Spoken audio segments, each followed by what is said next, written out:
Welcome to another episode of Relics Radio. This is a family-friendly show, so the entire family can join us as we talk metal detecting, relic, and treasure hunting. You can also call into the show at 270-495-0315 or join in the chat and post any comments or questions you might have. Relics Radio is also now syndicated on the Cutting Edge Radio Network and is broadcast around the world. You're listening to Relics Radio of Southern Kentucky and Middle Tennessee.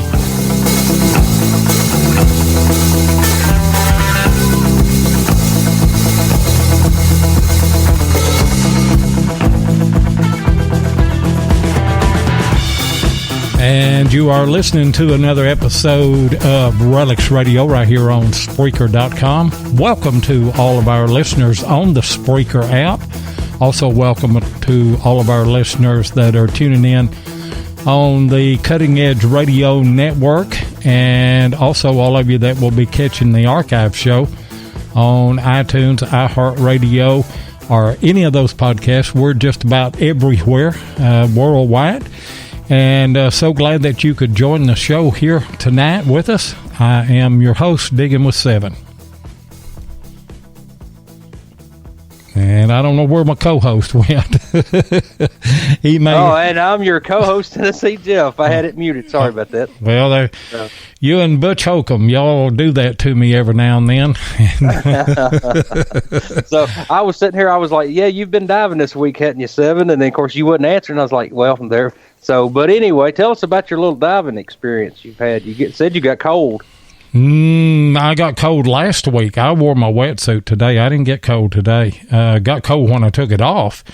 But it's hard to believe that in the summertime that you can get cold, but you can. The wind was up pretty good today. So, and low humidity, and that has something to do with it as well. But I tell you what, I didn't want to come home today. I sure didn't. That's why I put out the video that I did this last Tuesday on setting up to produce, so that you and Jeff Lubert can get all y'all stuff together, where I can take some Mondays and some Thursdays off. And I think Jeff Lubert, I think he's already got most of his stuff. He likes some cables and everything. And so he's going to be up and running here pretty quick. And well, that's pretty good. I need the mixing board, and then of course a couple of microphones, and then I think I've got I can find all the cords and stuff, and then well, yeah, we may work on that. They're a special cord. You can't find them around here, but I've got a link to everything in there that you need, and it's not that much. I mean, you'd burn more gas running around, because I know I tried. I went all through Bowling Green and Nashville and everywhere, and I couldn't find half. Well, you know what it's like. You tried to go and find a cord in Chattanooga, Tennessee, and I had no idea where I was at. All I knew I was in Chattanooga, and then I had to find this one special cord, and then finally, about 4 hours later, there was a guy, hey, you need to go over there. And then, of course, over there was about 10 miles down the road, and 10 lefts and 5 rights. And then I did finally get the piece. So yeah, and I've got an extra one of them too in the road box, so we don't have to worry about it. And in fact, I've got an extra board, and I've got an extra everything in the road case, and for here too, in case something other goes wrong. I've got something that I can fall back on. Hey, by the way, our thoughts and prayers are with everybody that may be affected by the Hurricane Dorian right now. Could have been a lot worse. We were really concerned about Mark Hoover and all those guys down in Florida, but they dodged the bullet down there. I'm sure that they got some wind and rain, and probably, maybe a little bit of damage, but nothing like it could have been. And it's moving on up the coast right now, so you guys be safe out there. Right, Jeff? That's right. And then keep the Bahamas in your prayers, too. I mean, it absolutely devastated the Bahamas. It did. And I seen a post on Facebook the other day. It was a young lady trying to get a hold of her family. And, of course, their cell phone towers, they're gone, I'm sure. And she hadn't talked to them in a couple of days. And the last time she talked to them, the hurricane was on top of them, and their bottom floor was filling full of water, and they was in the second floor. And then she lost phone contact. So let's pray that her family's okay, and then everybody else is okay. So. Yeah, and it was a Category 5 and moving 1 mile an hour. I mean, just creeping along.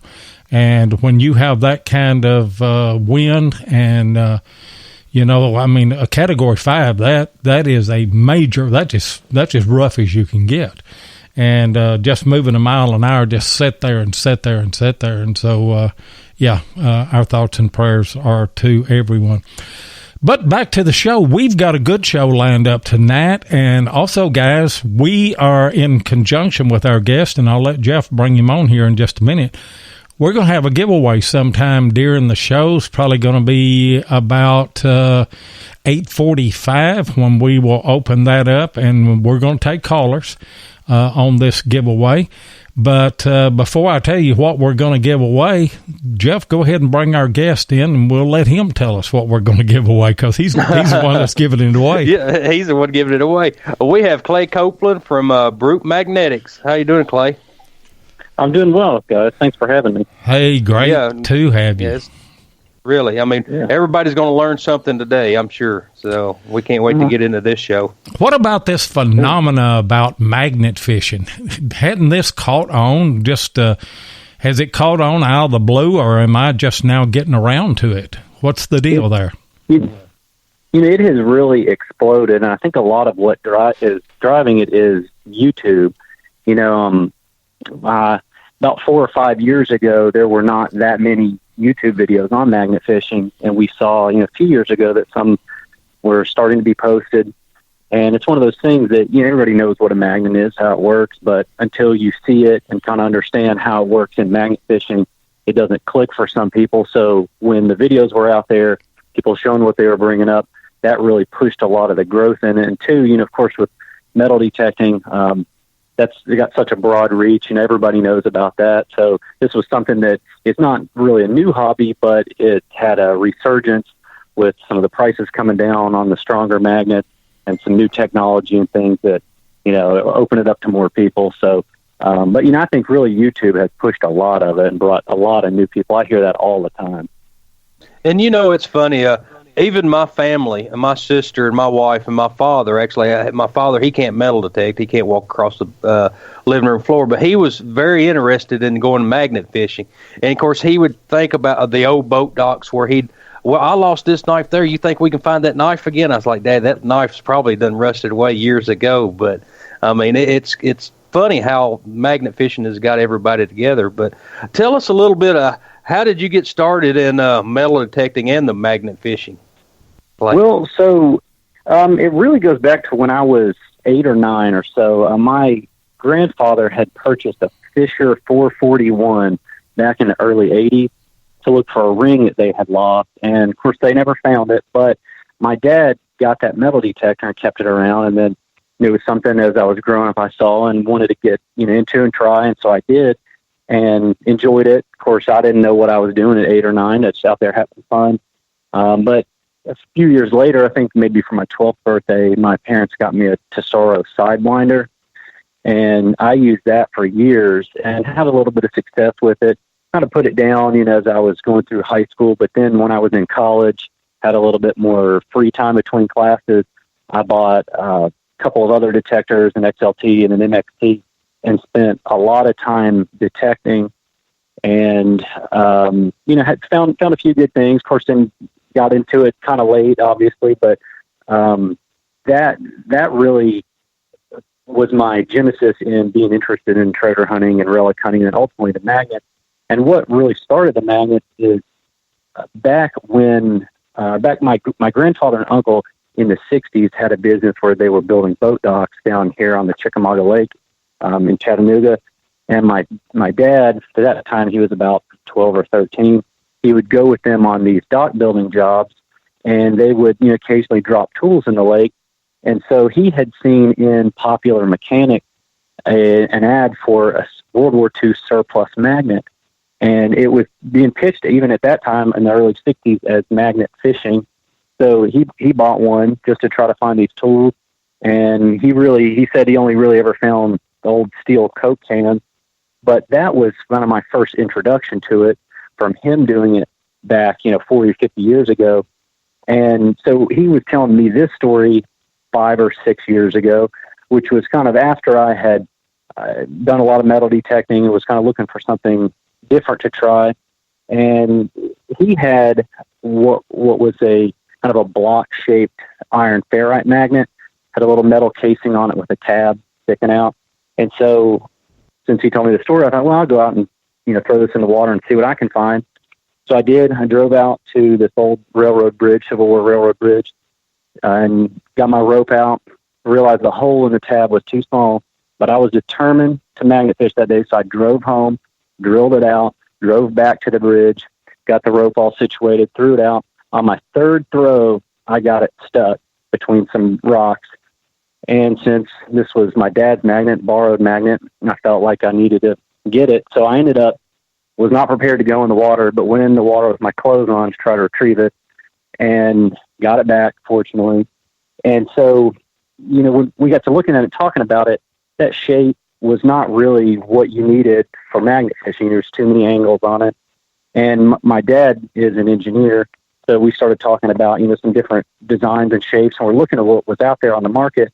And at that time, there were some, but they were not exactly what we wanted, or they were really expensive. So the thought was, well, we can design some of our own.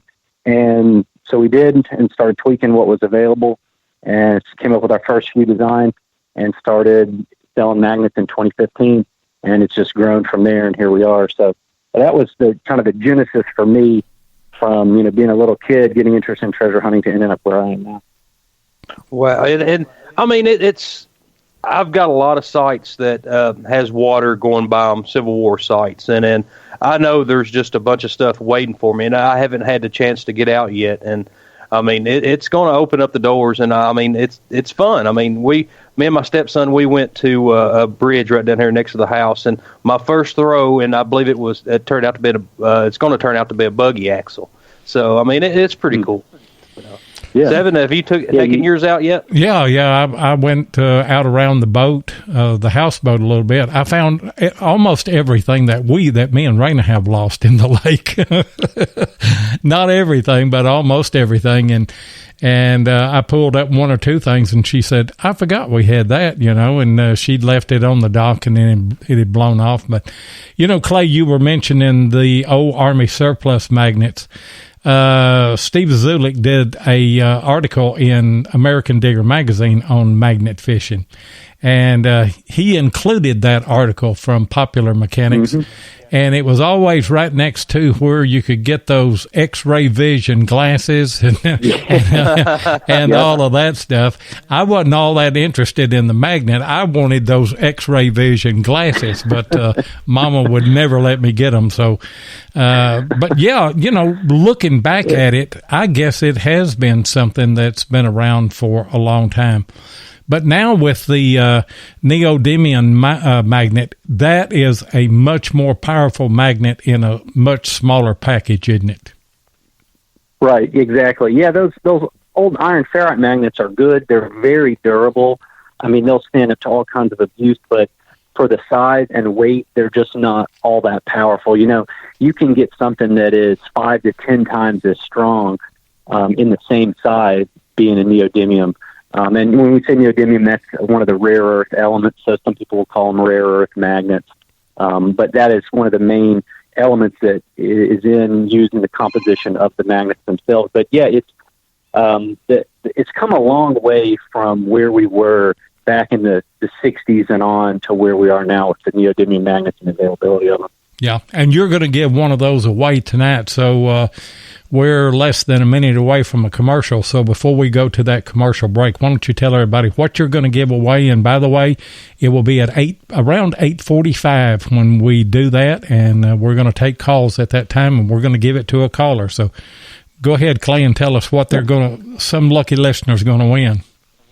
Yeah, we're going to give away a 575-pound magnet and some cord that goes with it, and we'll have a carabiner also. So it's everything that the winner will need to go out there and get started. It's a good entry-level magnet, something to kind of get them into it, see if they like it. It's plenty strong for most things, and but it's also lightweight and small, so it's easy enough to handle. And we'll give that's what we'll be giving away.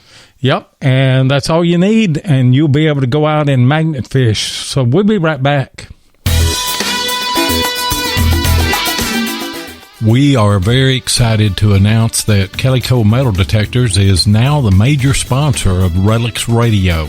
Calico Metal Detectors has provided customers with the best metal detectors and accessories for over 60 years, and they offer the largest selection and best deals on metal detectors guaranteed.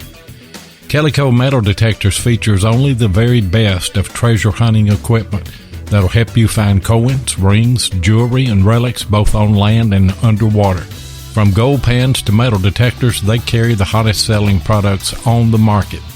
And Calico is just a phone call away, before, during, or after the purchase.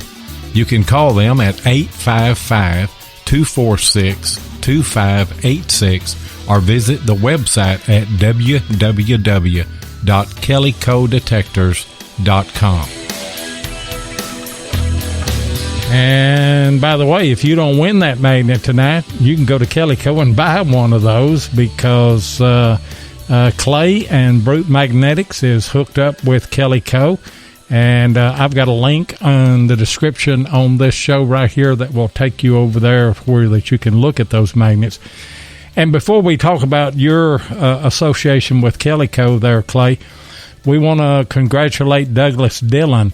You remember a few weeks ago on the show, we said that if you went to Calico and wrote a review on an item, it didn't have to be something that you had bought. It just had to be something that you were familiar with, and you write a review on that. Then you would have a chance to win one of the Grave Digger shovels, another company that is an exclusively selling on Calico now. But anyway, Douglas Dillon went and he did a review on the Garrett CSI 250 ground search metal detector, and his name was drawn out. So congratulations, Douglas, on winning the Grave Digger shovel. And you could win one too. Just go and write a review on, and it doesn't have to be a good review. If you don't like the product, tell them you don't like the product. They're just, they're looking for as many honest reviews as they can get. And, you'll have a chance to win a shovel in the process. But Clay, your company is associated with Calico as well, right? That's correct. Yeah. As of a couple months ago, actually. And we got to meet you at the Chattanooga show, and that was a pleasure, wasn't it, Jeff? It sure was. I mean, of course, I went up and I met you, and then I ended up getting the, it was an 880-pound magnet. And then that's the one we was talking about before the show, that I was going around the boat dock, and it got stuck to the dock itself, and then it took me forever to get that magnet off, and I didn't realize how strong it was really going to be. But if you get a hold on something real good, you can't pull it off. You've kind of got to slide it off. And Clay, you and I were talking before the show, and I mentioned it to you, and I want to say something here because we have a lot of people that would do magnet fishing where it's on a paracord and with a carabiner and throw it out and pull it back. But we also have some guys that do some water hunting, and they might want to put that on a pick or a shovel or some type of digging tool at the bottom of it. And last time that I was out with Bird Dog with Chris Armstrong, he was talking about that you and him were working on a design of a digging tool and a magnet, and he told me something that I didn't know, and that is the thickness of the magnet puts out a completely different magnetic field, doesn't it? That's correct. Yeah, the thicker the magnet, magnets put out magnetic field lines, more or less, right? So envision a magnetic field. The thicker magnets put out a deeper field. So imagine it like a coil for a metal detector that can go deeper. That's more or less what a thicker magnet can do. So on those probes, it's better that you use a thicker magnet. We have some that are almost like a hockey puck. That is what I would recommend if someone is going to make something themselves, to use that. It'll give a much stronger hold and kind of penetrate down into the mud a little bit. And if not able to grab onto that object, at least let you know where it is. So those bigger, thicker ones will kind of let you know that something is there, even if it's not necessarily on the surface. And the diameter of those magnets is not as big as the thinner magnets. Am I correct on that? Right. They don't have to be. You're correct. The one we have, it's about 2.5 inches in diameter and about 1.25 inches thick or so.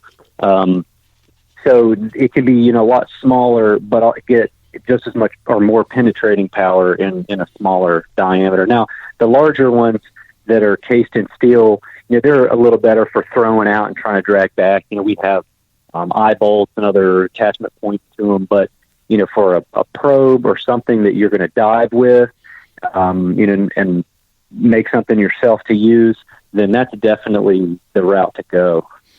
Clay, what's the biggest magnet that Brute Magnetics makes? So we just actually a few weeks ago released our biggest one, which is a little over 7 inches in diameter. It was quite a jump up from our next smallest one. That one, we tested it. We actually had to take it to a university to test because our tension machine is not big enough for this magnet and strong enough for this magnet. It ended up on those tension tests, it was a little over 2,100 pounds of pulling force to get it to break away. And then tension on that one was to make it still, do a casing, a steel casing, to try to protect at least 3 surfaces of it, but also to make it large enough that when you go, it's more for a dock. We're going to drop it straight down and kind of jig it along the bottom. You're covering a lot of ground. Again, kind of like a large coil. You can go in and clean out an area around a dock really fast with something that's 7 inches. I think it's something like 78% bigger than our next biggest magnet. So that's that one just came out a few weeks ago. It's heavy. It's a little over 9 pounds, but it's a great option if you're mostly going to be looking around docks. Man, that's a huge magnet. 2,100 pounds. You can pull up a 58 EDSA with that thing right there. That's been in the water for a long time. Yeah. And, a lot of people don't understand that there's different ways that you can fish a magnet. Now, whenever I first got mine, I was throwing it out and dragging it back in, and I found a few things, but I knew that there were some things that we had dropped around the houseboat, and I wasn't picking those up. So I just started taking my magnet and just dropping it straight down, jigging it up and down, and just walking along the dock. And I eventually found just about everything that I know that we dropped off there just by doing that. And so, there's different ways to do it. And you stand less of a chance, I would think, of getting that hung up, especially in a tree limb or something. Because if you pull into the V of a tree and you got the carabiner on and you don't have that cone around the magnet, it's got a high likelihood that the thing would hang up. And then you're going to have to stretch out rope and try to, get different angles and try to get it off. And worse comes to worse, you may have to get wet and get down in there like Jeff did. Yeah, and I was trying to figure out, well, if I have to, I'm going to tie it to my truck and then just pull it out. And then, of course, you've got a chance of breaking the cord, but the cord, what's the poundage rate on the cord? It's like 1,500 pounds. Yeah. We have 4 different sizes. The paracord, we actually just redid all of our tension tests on the cord. The paracord broke at around 650 pounds. The next size up is our 1/4 inch. It was a little over 1,600 pounds when it broke. Then we jump up to the 1/3 inch. It's a heavy duty. It was, I think, 3,800 pounds. And then we've got a super heavy duty it was over 5,000 pounds. So, we've got a size of rope for every magnet. And we're actually in the process of updating our website with a recommendation for which rope we would use on each lifting. So that way there's no question, which one should have a breaking strength greater than the magnet itself. And that's in all of our kits and bundles that we sell. We always make sure that the cord is stronger than the actual breakaway strength of the magnet. Now, of course, if the magnet's hung and you pull on it, it could, if you're, like you say, attached to a bumper of your truck or something, start pulling, it might still snap. But if it's just attached just by the magnet itself, we want to make sure that the cord will always hold before the magnet, comes off. So, yeah. And, as far as metal detecting goes, a lot of people will ask us and different people, what do I need to get into metal detecting? And that's a question that you cannot answer universally. I mean, you have to ask people, what kind of detecting are you going to do? What is your budget? And several other questions.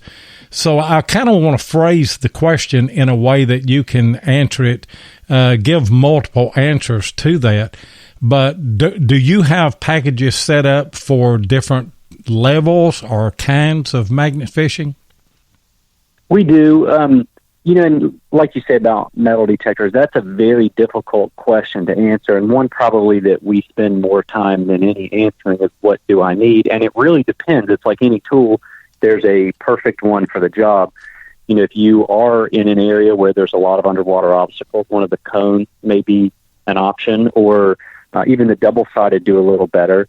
But we do have from junior kit that we have really kind of geared towards kids, up to the 2,100-pound magnet, that we wouldn't probably recommend to anybody that isn't an expert in it. So there's something for everybody, and we're always happy if people want to call in or email. We will recommend something for their particular application. We do have a short buying guide on the website, which just gives a general rule of thumb on which type of magnet you might want, depending on where you intend to use it. But it's one of those things that you really have to think about where you'll be and then try to match one up. And, some people, they may have to get a couple really for where they'll be. The double-sided are good. They give you an option to switch it over and use it as a single-sided. They all have their advantages. The double-sided, the biggest disadvantage when the eyelet's in the edge is that when you pull up, you've got the shear forces acting on it. So if it's a heavy object, they'll tend to slide. But in those cases, you do have the option of moving the eye bolt over. Now, we always recommend the use of Loctite or something, which we include with every fishing magnet. That was one thing when we first got into it. We were seeing a lot of eye bolts backing out and magnets getting lost. So we thought, what better way? Give them a little bottle of Loctite. They can use it there and then use it elsewhere in their shop. So be sure to use that. But, yeah, I mean, like I say, anybody feel free at any time to call, and we will guide you in the right direction. Clay, what is some of the best finds that you found with the magnets?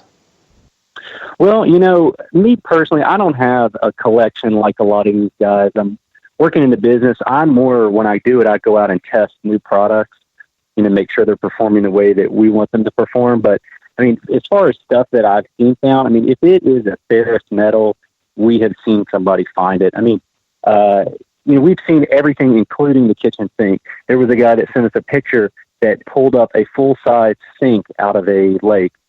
No idea what's there, but, I mean, everything. Of course, guns are always real popular. Those get the most views on YouTube, but we've seen tools, knives, of course, some cannonballs.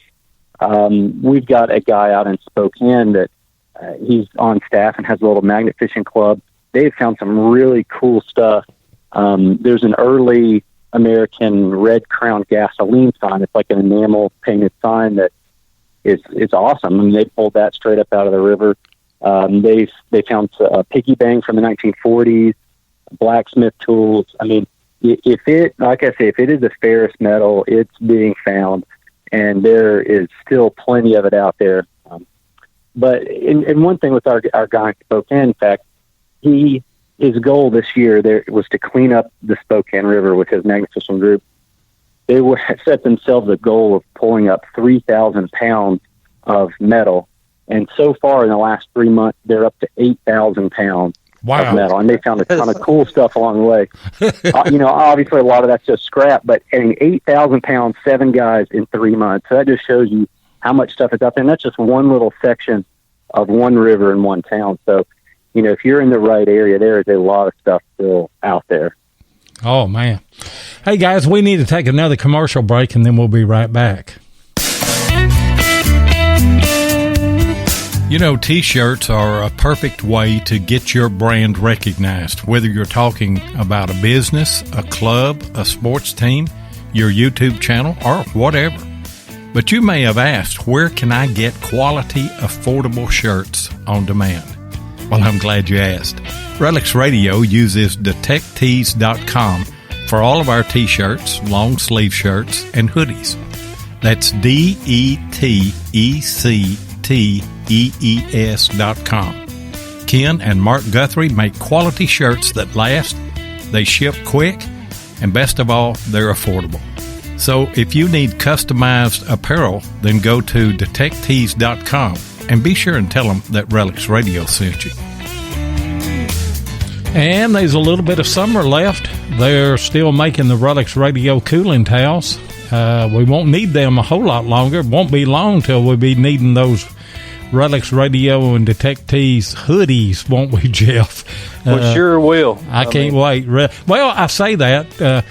I'm into the water stuff right now, and kind of hate to see it go, in a way. But anyway, whatever you're doing, I wore my RELICS Radio T-shirt today under my wetsuit, and it was comfortable, as always, What was you going to follow up there with, Jeff? I was just going to tell you, I need another RELICS Radio hoodie. Of course, I'm getting ready to go to the Pound of Ground, and of course, it'll be kind of cooler up there in October, so I'm going to have to get with Mark and Ken, get me another hoodie. So, Clay, what on your metal detecting? How long have you been metal detecting? So I started, I first started getting into it when I was 8 or so, but then it was college that I spent most of the time. So I've been doing it, kind of off and on for maybe 20, 25 years or so. Okay. All right. Well, back to the magnets. Of course, I'd lost my spot here. Just tell people where they can magnet fish and where they can't. Is there any laws about magnet fishing anywhere that you know of? That is a question that we get sometimes, and one is very hard to answer because there's so many local jurisdictions and it's different everywhere. We have not seen any kind of articles or heard from any customers that have really had any issues or gotten into legal trouble. At worst, we've seen them get kicked out of where they may be. Of course, federal waters, federal property. You have to check with that agency. Some we've heard are okay and some are not. We saw an article actually just recently. This doesn't really affect us, but that France is cracking down on it. And I think it's because of some of the artillery shells and things that are coming out that can be dangerous. But we always recommend to check with your local jurisdictions. We've seen some that love it because they look at it as a cleanup, environmental cleanup. There's a lot of stuff that's in the water that should really probably come out. Back to our guy Paul in Spokane, he has a contract with Lime Scooters, which are those electric scooters that are in a lot of major cities. He has a contract to pull those up out of the water. They have lithium batteries in it, which do not mix well with water. So he so far this year has pulled out 19 of those scooters from the river. And if you actually Google that, there was a recent article on him. But we just recommend check with your local. Whoever's over that body of water, if there's a River Keepers Association, check with them first. But like I say, we've not heard of any real major legal issues, with anybody on this. Yeah, well, I'll just tell them, of course, when I was out, it was last week, and I was going around a boat dock, and this is on Cumberland River, and, of course, it's TVA. And, of course, it was right close to a federal park, and next thing you know, here come the park ranger and some other guys, and then, of course, they didn't say a word about me magnet fishing. They just like, what are you looking for? And I told them I'm looking for old fishing poles and knives or anything else people may have dropped off, and they was like, well, that's cool. And then that's when I got hung up on the boat dock, and then of course they was like, well, what do you got there? And I was like, well, right now I've got the boat dock. So but they thought it was pretty neat, and they didn't say anything about any laws or anything, so I guess we're in the clear there. So but you never know, you may run up on that one power trip park ranger. So yeah, and there's all kind of places that you can look, because I remember whenever I was young, we had a small lake. Actually, it was flood control, and it probably wasn't over 10, 15 acre lake, but it got real dry one summer, and the lake pretty much dried up.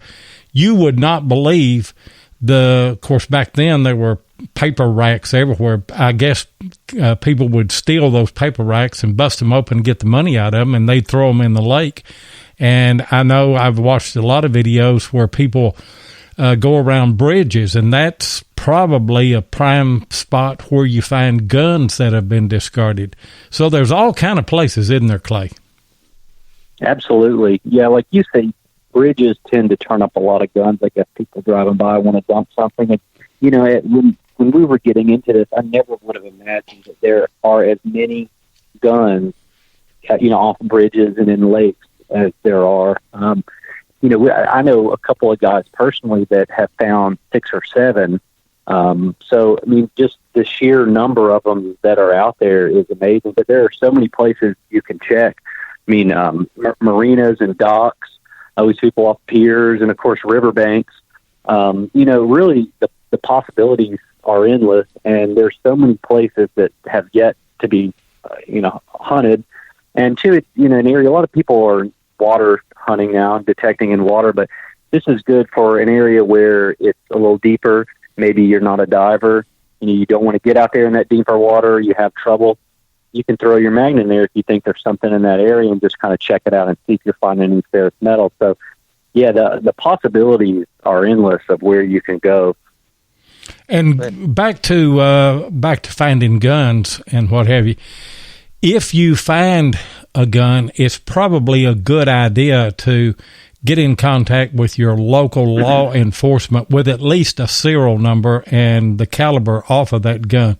I don't know if you'd want to take it and give it to them. We had a husband and wife couple that found a gun off of a bridge. We had them on American Diggers Relic Roundup here a few weeks back, and they had found it, and the police just kind of confiscated it. It wasn't with a crime or wasn't associated with anything, but they just took it. And the guy said, if I had known that, I could have just given them the serial number and kept the gun.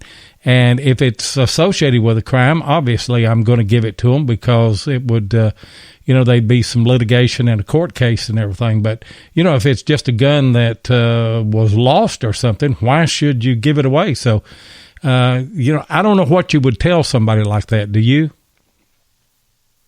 Yeah, but that's the exact same thing that we usually recommend, is to call law enforcement and at least notify them. Like you say, we have seen some be confiscated, but you also want to err on the side of caution. Be sure to at least call it in if there is a serial number. You don't want to end up later, with a gun that's stolen or was used in a crime and never have, reported it. So definitely at least call it in, let them know where it was found, any serial numbers off of it. And in the vast majority of cases, we've seen that the police don't want to confiscate it. There are some that maybe that's their protocol, but most of the time we see they just they say, okay, fine, or they'll write it down and run it and make sure it's not stolen, and then that's the end of it. So definitely call it in at the very least. Yeah, at the very least, call it in, give them the serial number, give them the caliber of the gun, and then they can kind of go from there. And it's like you say, I would say it depends on where you live. Some of them, it might be their protocol just to confiscate it, and there's not really anything that you can do. But you have a chance, maybe, of solving a crime by doing that. There's no doubt about it. And this is a sport that has quite a dichotomy of people that do it. Young people, old people, men, women, children, everything, right? Absolutely. Yeah, we have seen, 4 and 5 year olds out there with, little magnets all the way up to, we had an 85-year-old grandmother get in touch with us and say that that's what she and her daughter and grandson go out and do. And it's a way for them to get out and spend time together, enjoy the nice weather, get outdoors, get a little bit of exercise and maybe find something cool. So it's absolutely something. And there is a magnet available for every age and skill level. That's right. And you've got to be respectful for fishermen too. I mean, everybody's listening right now, and I mean, don't go start throwing your magnet next to a fisherman. I mean, you're going to mess his fishing up pretty bad, and he's going to get pretty ill, and that's going to hurt the hobby of itself if the fishermen start fussing about it. Right. Yeah. Have some courtesy when you're out there. Be aware of your surroundings and make sure that you're not encroaching on somebody out there fishing, or always seek permission if it's private property, obviously, but just use a little common sense and common courtesy, and we'll be fine. There's something that we haven't talked about, and you're the guy to ask, I'm sure. How are these magnets made? How are they manufactured? So neodymium, like I mentioned earlier, is a rare earth metal. It's mined out of the ground. It's the process that it goes through is what we call sintering. It is crushed into a powder. It's mixed with a bunch of other elements. In the case of neodymium magnets, they're mostly iron, boron, and neodymium. They're about 38% or so neodymium, give or take. So those powders are all mixed together in the proper proportion. Then they are heated and pressed. Imagine, how a pill is made, where it's pressed. It's a powder that's pressed really tight and formed into shape. It can be, at that point, made into pretty much any different shape. Heated, it's milled. It takes its final form. All the tolerances are where they're supposed to be. Then it is sent off for coating and comes back and then is magnetized.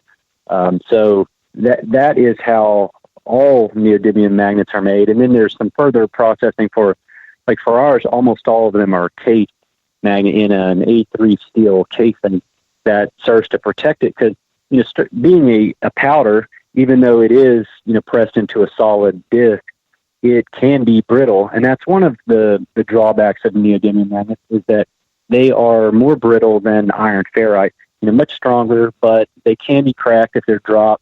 Or, if you throw it out in a shallow water and there's some rocks or something that it hits on, it can be cracked.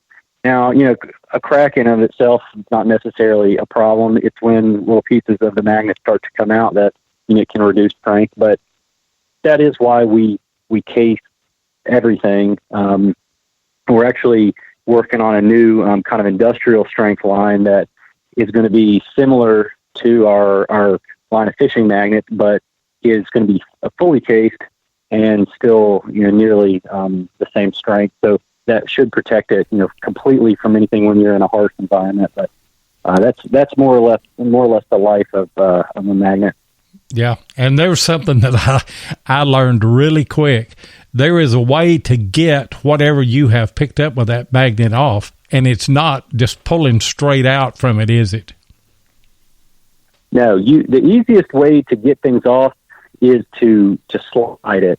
When in our testing, we find that in shear, when you're pulling against the face there, it is approximately 5 times, or takes 5 times less force to to remove it than it does just pulling straight off.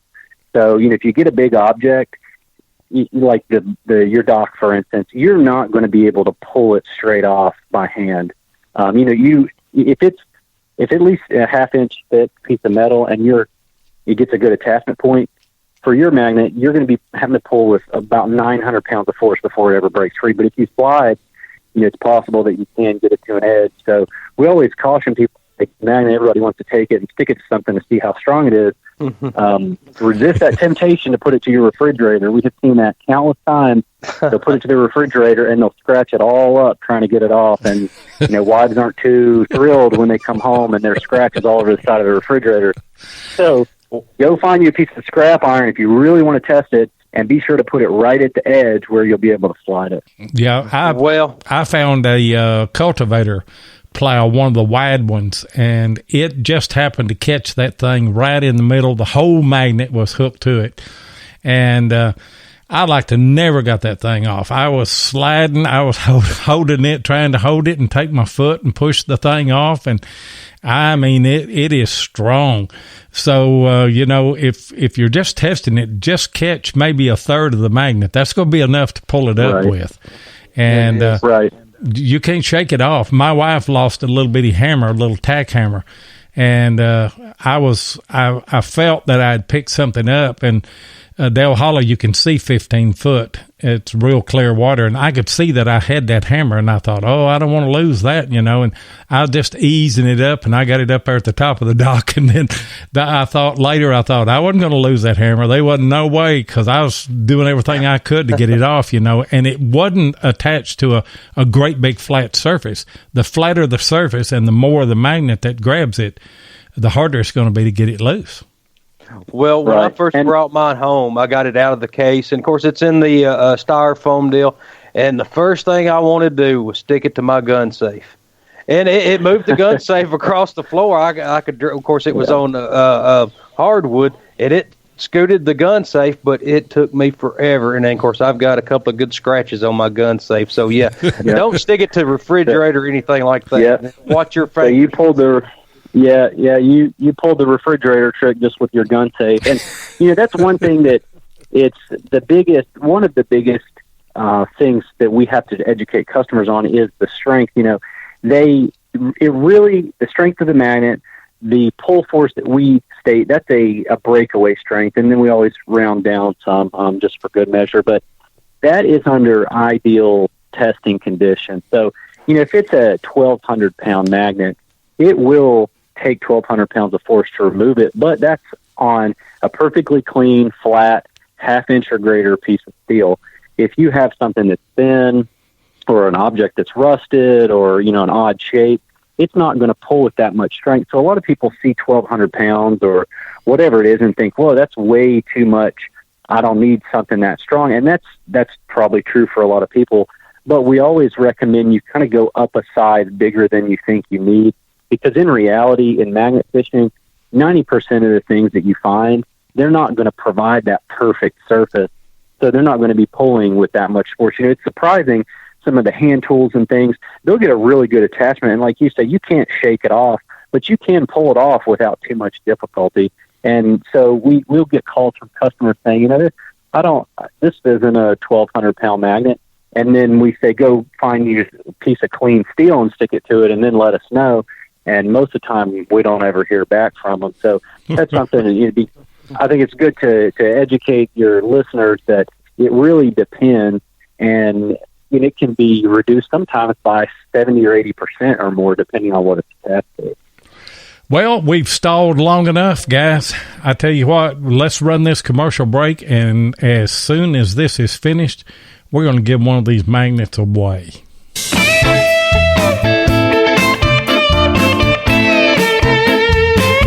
If you want to keep up with what's going on in the metal detecting world, then you need to be a subscriber to American Digger Magazine. Butch and Anita Holcomb are the publishers of the magazine and have won awards for 3 straight years for being the best digger magazine on the market. American Digger Magazine is available in both print and digital formats, so no matter where you live in the world, you can enjoy the latest happenings in the hobby. You can get in touch with American Digger Magazine by going to americandigger.com or give them a call at 770-362-8671. And be sure and tell them that you heard it on RELICS Radio. And by the way, guys, I am a co-host and the producer of American Digger Relic Roundup with Butch Holcomb and Jeff Lupert every Monday night right here on Spreaker at 9 o'clock Eastern. And we do have a caller. 6374 are the last four numbers. Who have we got? You've got Mark Thomas, Pennsylvania. Hello, Mark. I thought he was going to say Mark Sloan for a minute. I should have said that. No, I've been watching the chat. I was hoping that Mark Sloan, I was hoping that he wouldn't call in. But what'd you say your last name was again? Thomas. Oh, Mark Thomas. Okay, yeah, I see you in the chat there.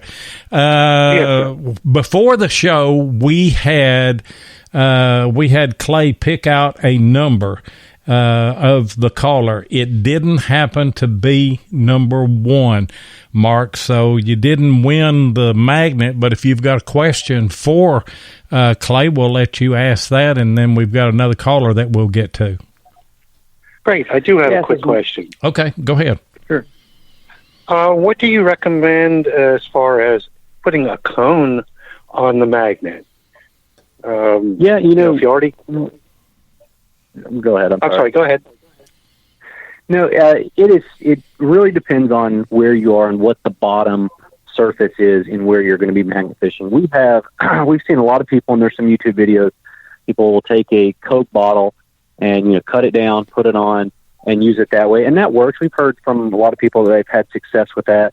We kind of took that idea and made it into a more permanent, fixture that's detachable.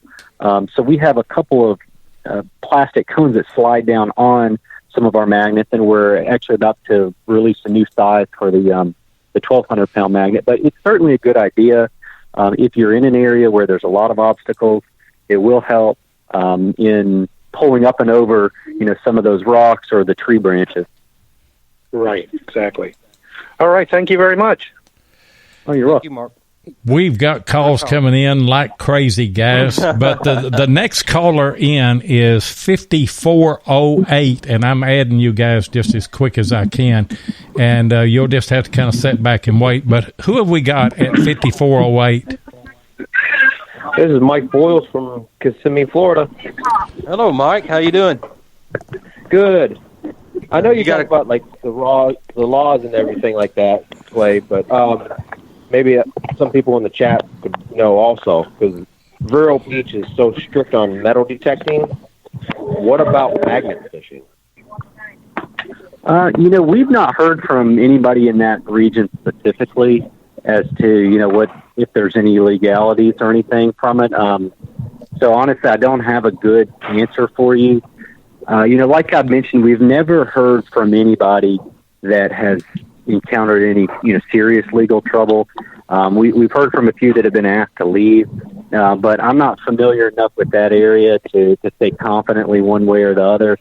I always recommend try to seek permission, especially if you're unsure or there's some history there where there may not be okay. So if you know who's over that, or if there's an organization that that watches or protects over that waterway, you may want to check with them. Okay. And good news, Mike Bowles, you are the winner. Before the show, Clay picked number 2. So what you need to do is you need to reach out to us Mark Hoover's in the chat. You can reach out to him, or you can message us on the RELICS Radio Facebook group page, and we will get your address and we'll get it to Clay or to Kelly Co. You'll get your magnet in the mail pronto, guarantee you. Congratulations. Yeah, congratulations. Right, thank you. I didn't even expect that. Thank you. Okay. And we'll let you go then. Mark Hoover said send your address to him. So. Okay, the next caller was 8714. We've already given the magnet away, but if you've got a question, you can ask it. 8714, are you in? No. Okay, then the next one in was, I think, Jason Smith. Jason, are you in? I am. Hey, guys. Hey. Oh, Jason. Have you got a question? Yeah, my wife's been talking a lot about doing some magnet fishing, and I've been looking at them and doing some research.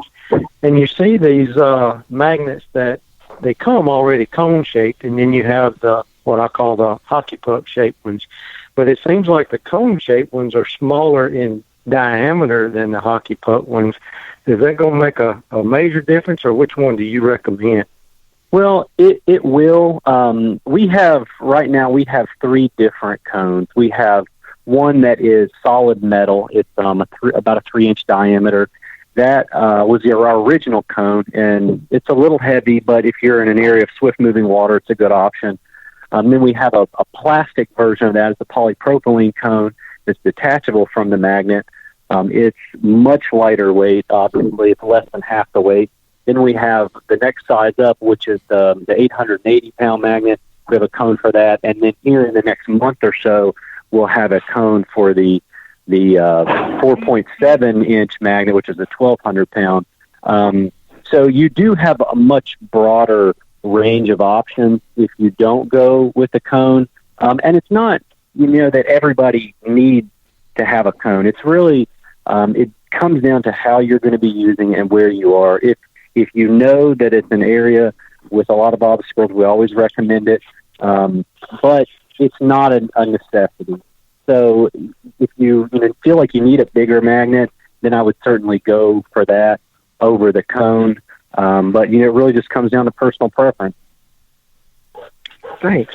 Hey, great question. Sure. And thanks for the call. Thanks for being on the show tonight and on the chat. Next caller we have is Mark Sloan. Mark, you don't win. I'm sorry. No. Sorry, Mark. Oh, man. That's okay. I still have a question. Okay. Are there any advantages or disadvantages to a double-sided versus a single-sided magnet, and what would be the best application for that? Hey, go. Yeah, so we typically say for a double-sided, it's better if you are intending to throw it out and drag it back in. You'll do a little better with a double-sided. What tends to happen on the single-sided magnets with the eyelet on the top, if you throw it out and pull it back, because that eyelet's on the top, the rope is pulling from that angle, so it will flip up on edge, so you won't get as much contact with the surface. So you will have much more surface contact with the double-sided. It also doesn't matter, if it flops around which side it's on, because obviously the face will be down. But like I mentioned earlier, the biggest drawback is that it is not as strong in that configuration. That is why we added the hole to the center, so you can put the eye bolt around if you needed. We used to offer them a couple years ago without that hole, and it was just a flat face in the magnet, but you're limited to just the double-sided configuration, and on those bigger objects, it will struggle because it'll want to slide off. So, again, it comes down to how you intend to use it, but for most people, because of the being able to switch and the versatility, a double-sided is usually a little better choice. But if you're specifically a dock hunter, we would recommend a single-sided. All right. Thank you. Hey, good question there, Mark. And the next caller that we have in is, I would say it's Gail Forsay. It's either her or Paul. Who we got? Hey, you got Gail. Hi, everybody. Hello, Hey, Dale. what's How going you on? doing? Well, I was wondering, and sometimes in the deep water you can't see the magnet anymore. What about painting it with a fluorescent paint? Do you think it'd be a good idea or not?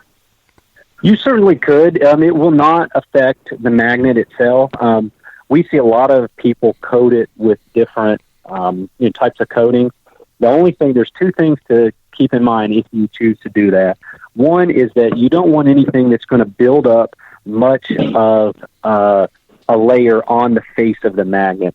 Neodymium is really strong, but it's strongest when it's on contact. So if you introduce an air gap and build up a thick layer, of paint or plastic dip or whatever it is, it can reduce strength.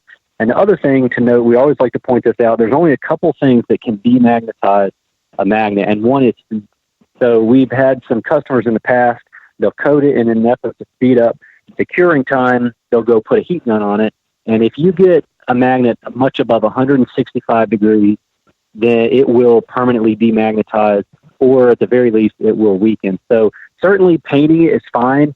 Painting a fluorescent color will help. We just brought back our bright orange rope, and our cones do come in kind of a neon yellow to try to aid in visibility. But certainly feel free to paint it. It will not affect the magnet at all. Okay, well, the rope sounds real cool. I think I'll go that route. Yeah. Alrighty. Okay, Gail. Thank you. Hey, appreciate the call. Sure do. And we're at the top of the hour here, Clay. Why don't you tell everybody where they can get brute magnets, other than Michael Boyles that won one tonight, and all of your contact information and everything. Sure. You can, of course, Calico, you mentioned earlier, they're available there. Our website, we've got them on Amazon. There are a couple other little dealers. I think Digger's Den in Virginia has a few. You can check them out.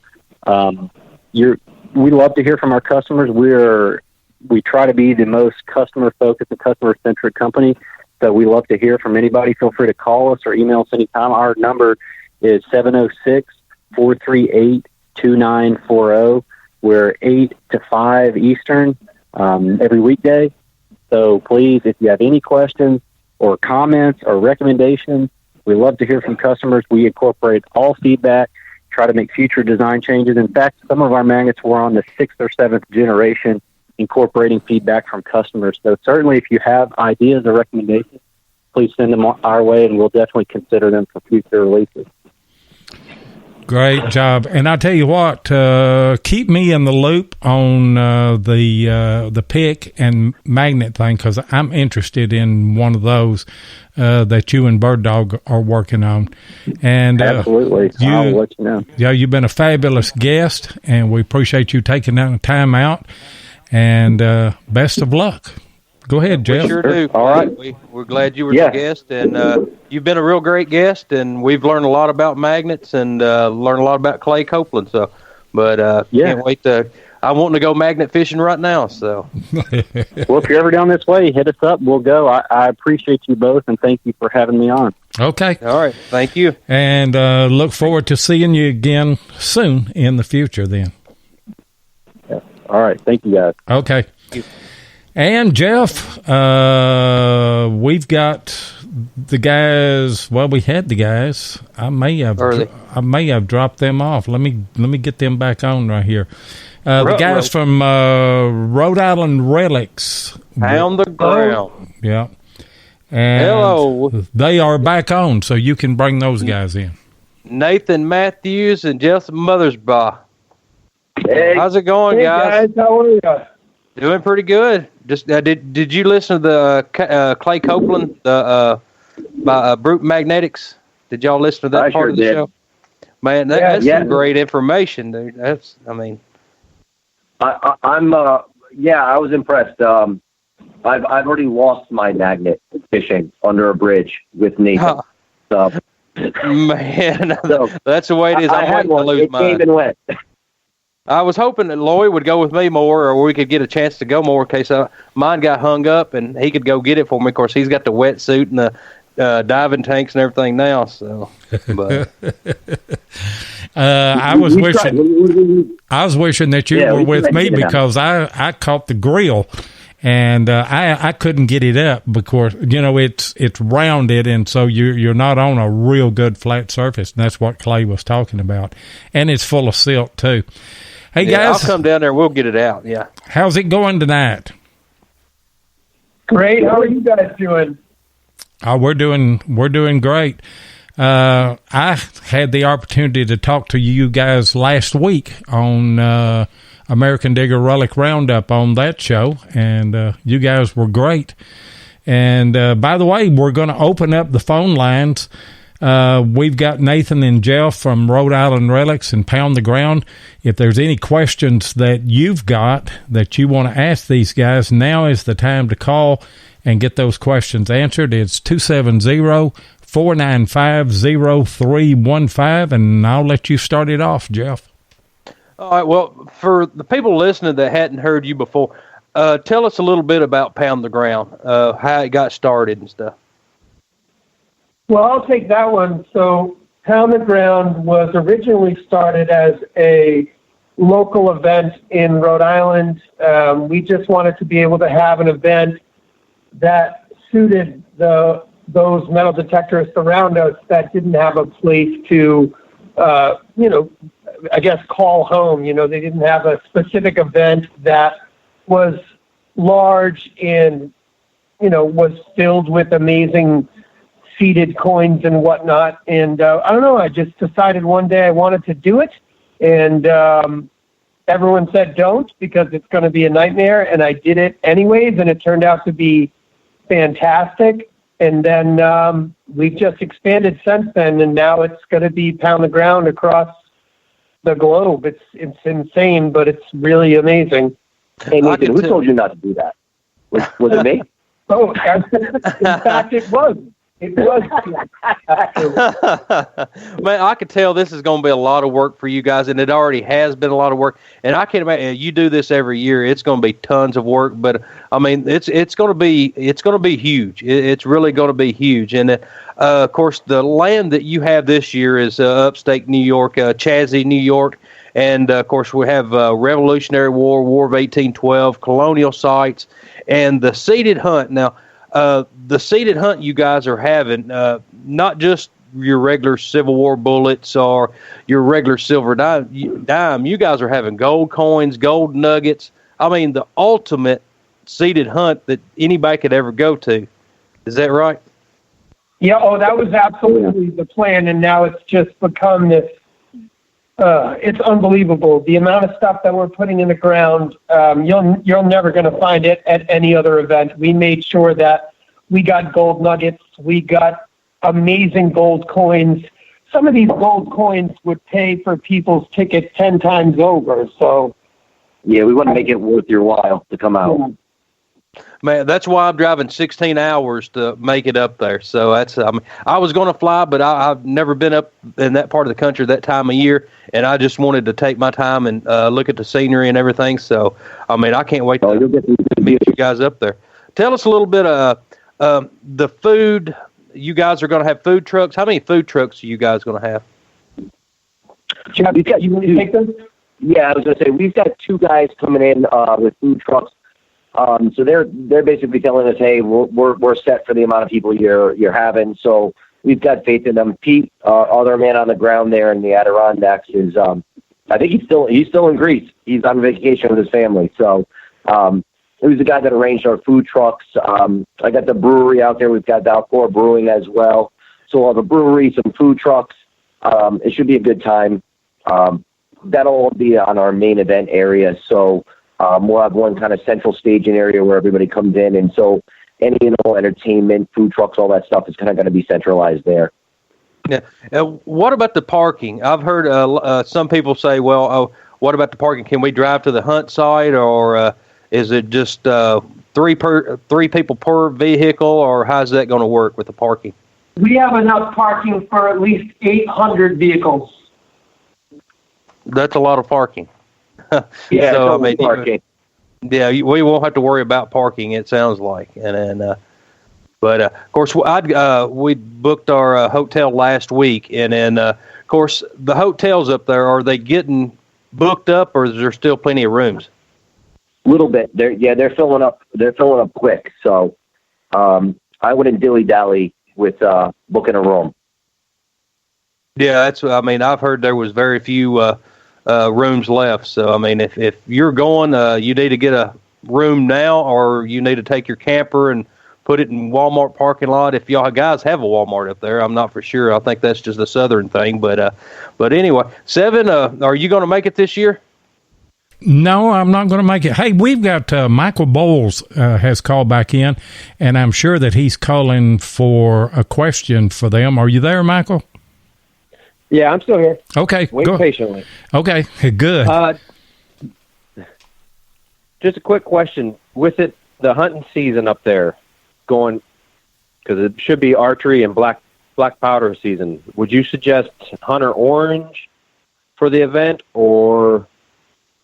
Well, normally we would, but there's no real reason to. Nobody has any access to the property whatsoever except for us. We have the farmer under contract, and all the acreage is covered under our contract with him. Okay, that's good. And for everybody, I'm originally from upstate New York area, so I know roughly where you guys are going to be at. And Lake Placid isn't that far if rooms are getting pretty tight. If you don't mind driving just a few minutes extra, you can stay there in Lake Placid, which has a lot more hotels than that. Yeah, definitely. We also suggest, we say this to people all the time, there's plenty of people that offer Airbnb and everything up that way as well. That's another option for people. Sometimes they don't think about it. Oh, yeah, I never Beautiful thought that. That's that is pretty good. I never thought about the VR, the vacation by rentals. And then, of course, I may change my mind and get one of those. Yeah, you'd probably get a good deal. Oh, yeah. And of course, tell us, do you have any history on the farm itself other than the War of 1812, Revolutionary War? I mean, is there camps? Tell us a little bit about the times you guys went out and just checked it out to make sure it was worth hunting. We actually never did any detecting there, at least not me personally. Basically, Peter, who's our guy in the Adirondacks, he has all the information about the property. I do know that I guess there was some metal detecting that took place on 1 acre of the property, but it's not really going to affect anything. We do know there was colonial home sites there at some point. Then they were turned into cornfields. There's just a ridiculous amount of history there. Peter has the exact maps, but he's in Greece, so we don't have the maps on hand, but they will be released September 9th. September the 9th, okay. All right. And Nathan, tell us a little bit about the sponsor board with the Garrett personalities that we could take pictures with, and then you get a chance to win a prize that way. Well, so we're having Garrett in the team. We'll have KG and Ringy will be up there. Jocelyn Elizabeth will be up there. Gypsy Jules will be up there. Basically, every major personality for Garrett will be up there. In the beginning of the actual event, we'll be handing out machines right at the start. And then we'll also be handing out things to those wearing Pound the Ground shirts throughout the entire event. Also, at the end of each day, we'll be raffling off machines or just handing out machines on the Saturday, and we're doing raffles on the Sunday. But it's not just Garrett that's doing Q&As. We have Gary Blackwell from XP. He's going to be doing some Q&As. We have D-Lex from Milk to Macro doing Q&As. We're going to have every major team there.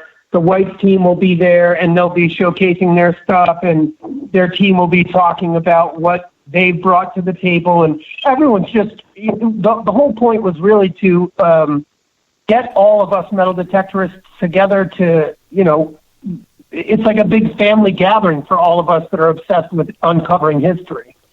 And I know, Nathan, whenever we had you on and I talked to you guys, what you're trying to do is to emulate, if you will, an American detective all, right? That's absolutely correct. We're actually headed to meet with some of the guys from Detectival in September. We fly in on the 11th of September, and we'll be there meeting with the guys from Joan Allen and LP Metal Detecting, Luke Mahoney and Peter Terrell, and just talking about some future endeavors and whatnot. And, that was the goal. The goal was Not everybody needs to fly all the way to England to have an amazing event like this, especially, our timeline may not be as long, but it's just as significant and as amazing. And we just wanted to bring that sort of adventure to America. And you guys have scheduled a meet and greet, haven't you, prior to the hunt? Yes, we have. The meet and greet takes place at the American Legion in Plattsburgh at 7 p.m. on Friday. Now, who all's going to participate in that? Everyone that shows up. So, okay. The manufacturers will be arriving on Wednesday with their teams and whatnot to help us start seeding the event. So I can't imagine there'd be any reason that they wouldn't all be there in attendance at the meet and greet. Yeah. I don't want to put you on a spot, but do you have it in front of you? Do you know everybody that is a sponsor of this event this year? Oh, yes, I absolutely do. And in fact, that's why we're on right after Brute Magnetics, because Clay is a sponsor for the event with Brute Magnetics. We have American Digger Magazine. We have Relics Radio. We have Garrett. We have White's. We have Nocta Macro. We have XP. We are sponsored by Wildhorn Scuba equipment and snorkeling masks. We're sponsored by WWMFG, the original Lesh shovel.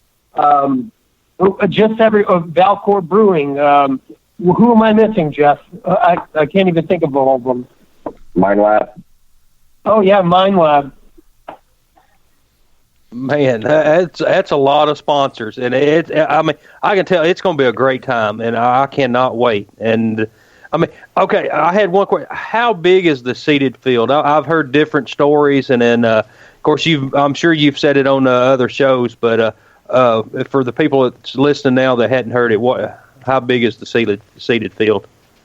Well, I can tell you for certain the seeded field is at least 30 acres. Yeah, 30 acres. It's 30 acres, and not everybody is participating in the seeded hunt. So that's 30 acres for a bunch of people that will have plenty of time on their hands to be finding some amazing treasure. And, of course, you can tell the guys that's different prices if you want to just do the natural hunt or you want to do the natural hunt and seeded hunt. And, of course, to y'all graciously, you give a discount to the veterans, right? Correct. Yeah, so the veteran ticket, and this is a question I get a lot, the veteran ticket is $75 for the ticket, but the veteran ticket includes both days. You can do the seeded hunt, you can do the natural hunt. The only thing we ask for is that when you purchase your veteran ticket, you send us an email at nathan@RhodeIslandRelics.com with a copy of your DD-214 or your VA card to be eligible for the veteran discount. And then we have a $50 one-day natural pass. We have a $100 two-day natural pass, and then we have the combo ticket, $150, and that is for everything. Okay. And how long is the seeded hunt? Is it does it start on Saturday morning and then go through maybe dinner? Seeded hunt is only Sunday. Yeah, it's only the second day. It's on Sunday, and it starts from sun up till sundown. Okay, and that's the seeded hunt itself. Yep, but the natural hunt will also be taking place at the same time. Mm-hmm. So people that chose to do the natural hunt instead of the seeded hunt will be doing that instead. Okay. And I know also that you made mention that anybody that has one of the Pound the Ground T-shirts, you guys are going to have representatives that are walking around, and they have an opportunity to win some great stuff, don't they? Right. They sure do. Yeah, so if you're wearing a T-shirt or a hoodie, obviously we suggest it's October, so dress warm. But if you're wearing either one of those things, we're going to have people just randomly walking around and picking you for, you'll maybe win a coil, you'll win a pinpointer, you'll win a Lesh shovel, you'll win a merchandise package with a hat, a shirt, a backpack, gloves, whatever it may be. You're just going to be randomly selected. We're not picking, we're just randomly selecting what prize we're giving away, and we're just going to give it to whoever might be wearing a Pound the Ground shirt or hoodie. Now, how many metal detectors are y'all going to give away altogether? Oh God, there are so many. There are so many. Yeah, there are so many. On that, I mean, there's an exorbitant amount. Yeah, Nocta Macro alone is giving us 20 machines. Goodness gracious! That will give you an idea. So there's that, and then we have we're giving away some customized machines. So we had an AT Pro customized, we had an AT Max customized. We're giving those away as free prizes. We'll probably have the Garrett team give those away on stage at the beginning or end of the day, not to mention all the machines that Garrett has donated. White's, I believe, is also giving like 5 or 6 machines. XP, there's so many. It's just so many machines. There's more machines than I think anyone's ever given away. We're giving away a ridiculous amount of machines. And you were talking about customized. Tell the listeners what you're talking about there. All right, so Rhode Island Relics, we have a customizer. He's amazing. He does waterproof customizing and weatherproof customizing for metal detectors. So, for example, the AT Pro we did for Garrett, we based it on, the Garrett logo, the yellow and black. It is all American flags in yellow and black with the Garrett logo still. You can see them perfectly. It's just a beautiful, beautiful machine. And then the AT Max right now, we actually have our customizer doing whatever he wants. He said, can I please just do whatever I want on this machine? I really want to make it special. So we have him doing that. He did my CTX 3030, and it's absolutely gorgeous. Just amazing, amazing work that goes into it, and he doesn't miss a tiny bit of it. It's absolutely incredible. Wow. I'd like to have one of those, I tell you. I seen the picture of the one. It's a beautiful machine. I mean, it is a beautiful machine. They've done a great job. And the thing with it, the best part about it is it's weatherproof. It's scratch and dent proof. So, like with my CTX, for example, I've smashed that thing through the ground, rock and cornfield and whatnot, and there's no scratching on it. Now, if you were to get a shovel customized, the spade of the shovel has to be dipped with a special epoxy coating, like a construction-based coating, so that obviously, when you're digging in the ground, you're going to be scratching against rocks and everything all the time. So you needed something a little bit stronger. So that's what he did for our shovels.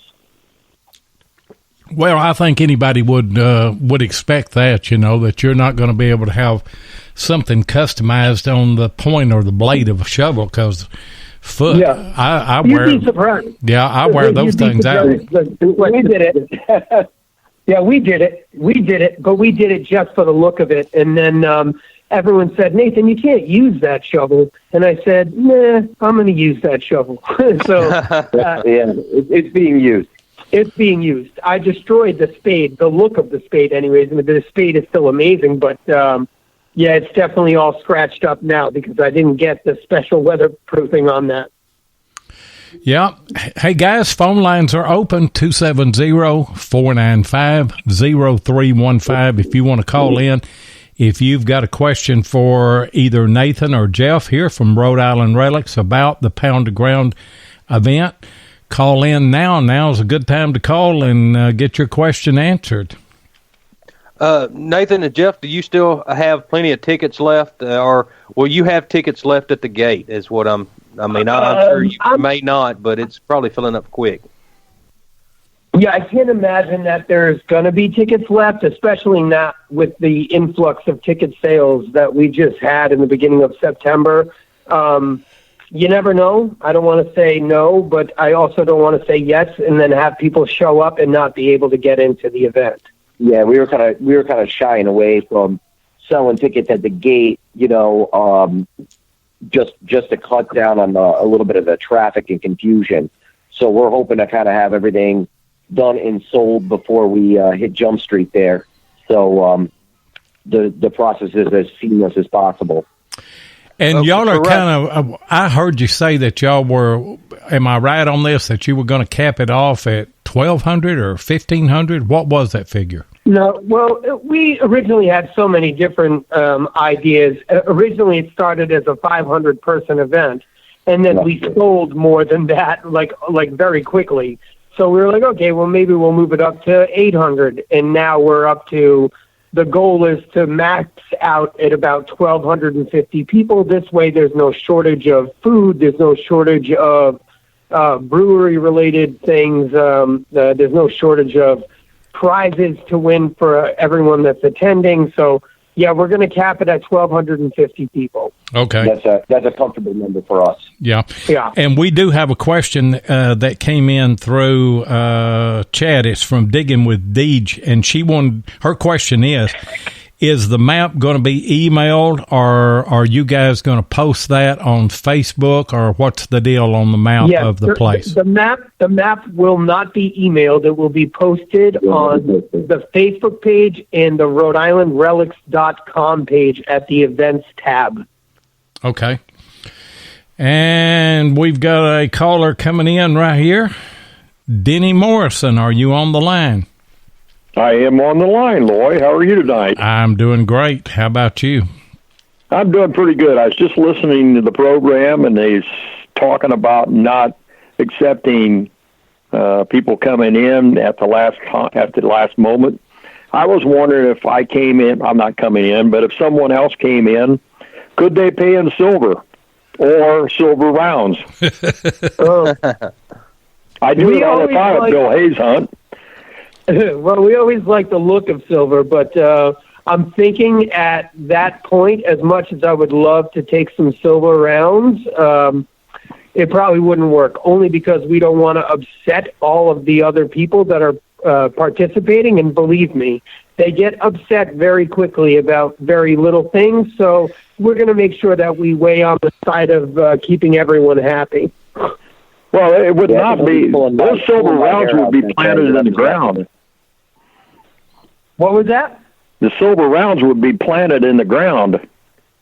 Everything you take in, you put in the ground, right? Yes, but the thing is that at that point, everything will already be planted. At that point, we'll have been seeding the fields for, 3 days, Jeff? 3 days, yeah. With all the manufacturers and all the volunteers, so it'll be pretty much all set at that point. So nobody can come in at the last moment then. Yeah, unfortunately, no. If we sell out of tickets, we'll let everyone know immediately that it's sold out, and we're not going to try to disappoint anybody. Yeah, I mean, if we change that, I mean, we'll post it for sure. If we decide, to let people in at the gate. So, but as of right now, the plan is that we kind of want to be settled beforehand. Ohio Relic Hunter said I was coming and I was going to pay with a wheelbarrow load of dimes, silver dimes. Well, they ain't going to take it, Denny. Hey, thanks. But actually, when I go to Bill Hayes' hunt, I pay with silver when I get there. Oh. And I most generally always win it back. Even for an old man, I can move pretty fast for a silver dime. Yeah. Or more. Yeah. Well, I wish you guys the best of luck. I wished I was going with Bill Hayes and Jeff and everyone in Butch. That'd be great. It'd be a great hunt. So maybe next year, if you have it again, I wouldn't mind coming up that way. Okay. Oh, we definitely will. We don't know exactly where it's going to be next year, but definitely going to happen. Yeah. All right, you guys. Thanks for a good show, Loy. Okay. Thanks for the call, Denny. Yep. You're welcome, Denny. How many have y'all got right now, Nathan? Oh, God. See, it's a tough thing because we gave some metal detecting clubs an extension until they were able to have meetings with their groups, but I think we got about 800 tickets sold right now, a little bit more than 800 tickets sold, but we're still waiting on these metal detecting clubs to come through, so that might be a lot more very quickly. So we'll see. Yeah. But if they don't reach the deadline, I gave them a point of, where we have to open up the tickets to other people. So if they don't reach that deadline, we're just going to open those up, and then they'll just be sold to everyone that's, capable of purchasing them. Right now we have a few hundred tickets that we can actually sell without having to worry about the metal detecting clubs, and that's it. Yeah. I think it's fair for us to mention, too, so there's no point of contention in the future. We are opening this event to the local town of Chazy, New York, and that region. So if people want to come up and check out what we're doing, enjoy the fife and drum band, see the reenactment, things of that nature, people will be allowed not on the actual metal detecting field, but in the fair ground area. So, if we get some local folks that are interested in learning about metal detecting and picking up metal detecting, we make some exceptions for the second day to sell, possibly a ticket for the second day. Okay. But Nathan and Jeff, right now, if somebody wanted a ticket right here in the chat, what do they do right now to get a ticket, and what do they do after they purchase their tickets? They can go to Rhode and then there's a little events tab there. You click on the events tab, it'll say purchase tickets now. Once you click on purchase tickets now, it'll open up to the website we've been using to sell our tickets, which is brownpapertickets.com, and it'll show you all the different options. It'll say veteran option, combo pass, 1 day, 2 day natural, and you just click on that, and it's a pretty quick process. And then people are able to print their own tickets out then through that, correct? Yes, it's actually the only option they offer now on brown paper tickets. So once you click on it, you will get an email that provides you with your ticket. We just ask that you print that ticket, and then also on the Rhode page at the same events tab, you'll see a little file for printing your liability waiver. That needs to be signed and brought with you at the event. If you don't sign the liability waiver, we cannot allow you access to the event. So remember that. I've told everybody that over and over. We can't allow anybody on the property. This is a farmer's property. We can't allow them on the property without signing the liability waiver first. So if someone intends on not signing it, then they should also intend on requesting a refund for their ticket. Right. Yeah, and you can understand that because the farmer would be liable for something without a waiver like that. And, he's not going to do that. Well, guys, we appreciate that. Was there anything that you wanted to add? Anything that you didn't touch on or anything? No. Well, maybe one thing, I guess we have, so we sold out of our hoodies, our secret prize hoodies for the event, but we are, so people have been asking, we are releasing another hoodie, secret prize hoodie for the event. So keep an eye out on Rhode Island Relics Facebook page, so facebook.com/RIRelics, and you'll see the new hoodie coming up there very soon. Yeah, I think it's up there, Nathan. Oh, it is up there. I put it up there earlier. Sorry. Yeah, it's up there, and it's a pretty slick looking hoodie. Okay, and good. Gail Forsyth put something in the chat here that might need to be addressed. She said, remind everyone that have not yet reprinted their ticket to do so, make sure that it says combo 2 day on it. What's the deal on that? Yes, thank you, Gail. There's a nightmare. That's a nightmare. Thank you, Gail, for saying that, because true story is we've had some issues with our ticket company, but now it's all getting settled.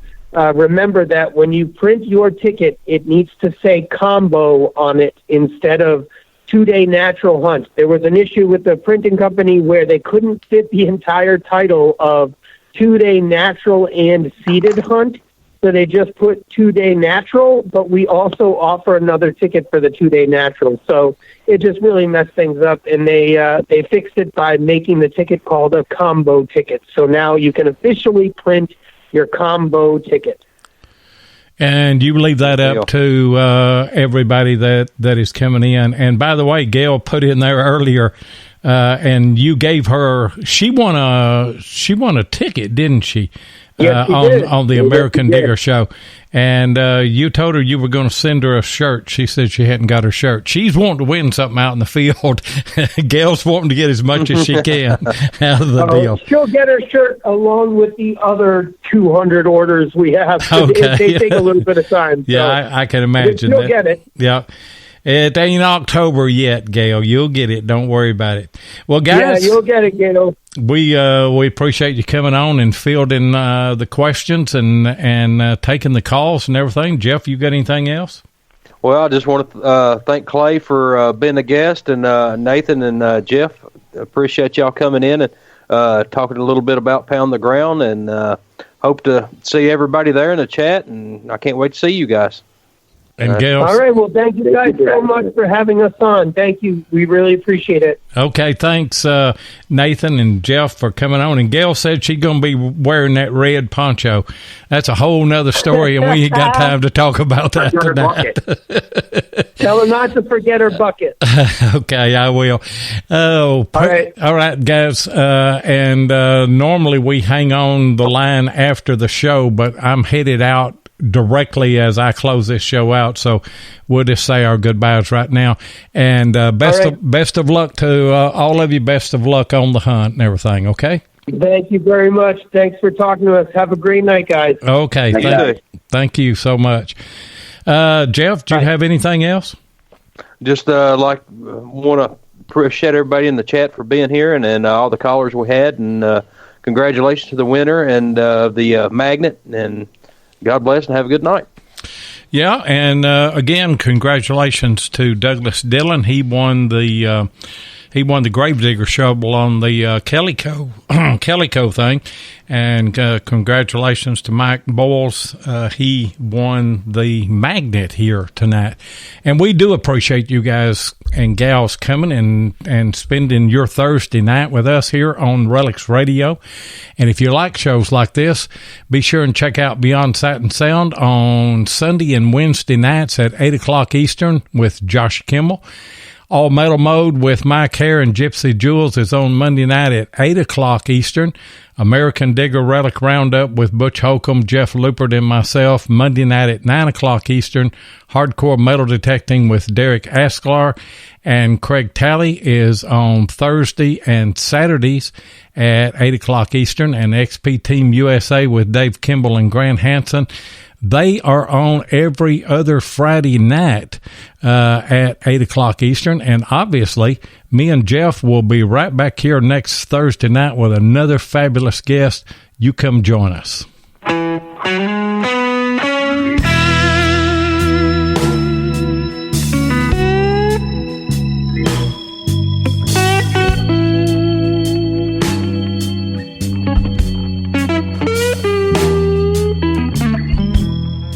Thank you so much for joining us tonight on Relics Radio. We really do appreciate it. Be sure and join us live every Thursday night at 8 o'clock Eastern here on Spreaker, or you can catch the archive show at Relics Radio on Spreaker, iHeartRadio, iTunes, and many other podcast outlets. Relics Radio is also syndicated on the Cutting Edge Radio Network and is broadcast around the world. Please take a minute and hit the like button, and be sure and follow us so you'll get notifications of all of our upcoming broadcasts. You can also find us on YouTube at Diggin' with 7 or Tennessee Jeff, or you can check us out on our Relics Radio Facebook group page or Adventures in History on Facebook. If you'd like to get in touch with us, then send an email to relicsradio@outlook.com. We'd love to hear from you. We hope that you'll join us next Thursday night, and until then, get out there and dig some history.